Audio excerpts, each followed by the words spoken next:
নমস্কার বন্ধুরা, কেমন আছো সবাই? আমার ব্লগ চ্যানেলে নতুন একটা ব্লগে তোমাদের সবাইকে স্বাগত। এখন বাজে বেলা 11টা। মা নিজের কাজ নিয়ে বসে গেছে আর আমি এসেছি আমার কাজ। লোটে মাছ কাটাটা মোটেই আমার কাজ না, আর ভালো পারিও না মাছ কাটতে। তবে আজ যেহেতু লোটে মাছটা আমি রেখেছি, তাই মা বলে দিল আজকে কাজ ফেলে কিন্তু আমি মাছ টাছ কাটতে পারবো না, তাই আমি চেষ্টা করছি। বন্ধুরা, ঠিক মতন হচ্ছে তো বলো কিন্তু। এবার লোটে মাছগুলোকে একটু ধুয়ে পরিষ্কার করে নুন, হলুদ আর সর্ষের তেল মেখে রেখে দিলাম।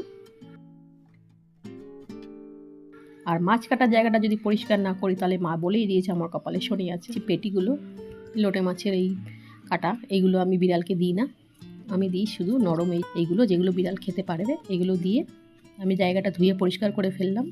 এবার রান্না করব আলু, পেঁয়াজ আর টমেটো দিয়ে। তোমরা বাড়িতে সবাই লোটে মাছ কীভাবে রান্না করো আমাকে কমেন্ট করে কিন্তু অবশ্যই